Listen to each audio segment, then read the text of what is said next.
Serikali ya Mapinduzi ya Zanzibar inaendelea na dhamira yake ya kuweka miundombinu ya kisasa kwa wafanyabiashara na wawekezaji ili waweze kuzitumia fursa za biashara ipasavyo kwa manufaa yao na manufaa ya nchi yetu kwa ujumla.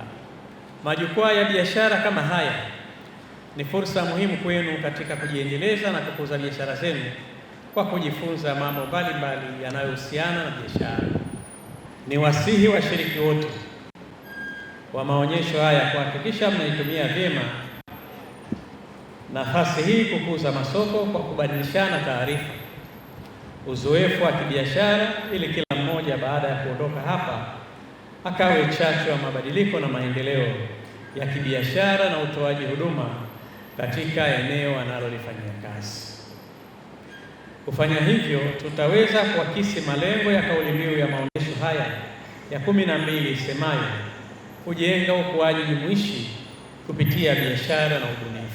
Sekta ya biashara hapa Zanzibar inaendelea kuwa tulivu siku hadi siku, jambo ambalo limepelekea kuweza kudhibiti hali ya mfumuko wa bei kutoka 6.9% kwa mwaka 2023 na kushuka hadi 4% kwa mwaka 2025, sambamba na kuendelea kutoa mchango wake katika kukuza pato la taifa.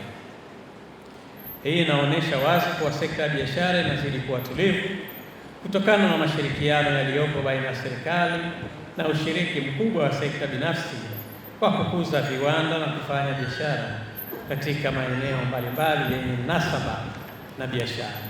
Ni vyema kwa kila taasisi husika kuendelea kuimarisha sekta zenu na kuongeza hamasa kwa wawekezaji wa nje ya nchi ili kuongeza fursa za ajira kwa vijana kwenye sekta ya biashara na viwanda.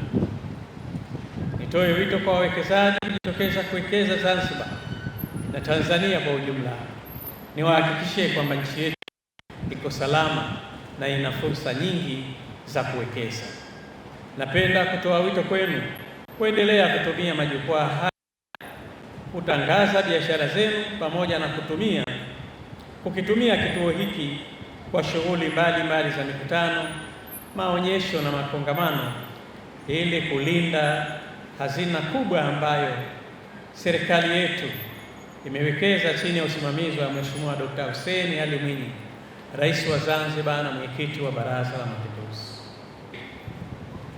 Niwaombe wananchi wote ambao bado hawajapata nafasi ya kuja kwenye maonyesho haya, basi watumie nafasi hii. Kuna mambo mengi wanaweza kujionea, lakini kuna huduma nyingi wanaweza kujipatia kupitia maonyesho haya.